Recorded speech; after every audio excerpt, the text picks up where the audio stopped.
So Beyonce and Jay Z went to a charity event for an organization called Reform Alliance, and they were seated at the same table as Ivanka Trump and Jared Kushner. And I know a lot of people would say, well, it's a charity event, it's not like they control the seating. But Jay Z is a founding partner of Reform Alliance, and he was a co-host for the evening. So there's really no excusing this at all.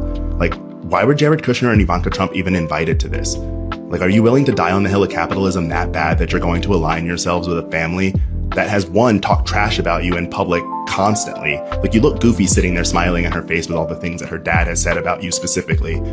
And then two, at this time, especially coming off the Cowboy Carter tour, when you were trying to reclaim all this Americana and all this American history in the name of Black people because we're so essential to the fabric of this country, and then you go and essentially legitimize their movement by sitting next to them, smiling in photos like you're just so happy to be there with the Trumps. And it's even worse when you remember that Beyonce and Jay Z don't really use their platforms to speak up for anything.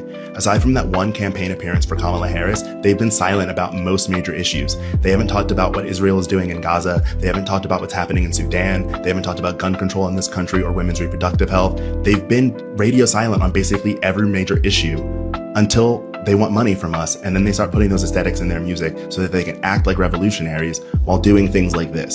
And then people will say things like, well, they're artists, not politicians, and they're private citizens. They have a right to be as engaged and as vocal as they want to be. But then why would you go and sit next to Ivanka and Jared at an event that you could have left? An event that they could have never been invited to in the first place. But once you got there and saw who you were sitting with, you could have made a statement and left. That would have been much more powerful than sitting there smiling in their face like a goofball.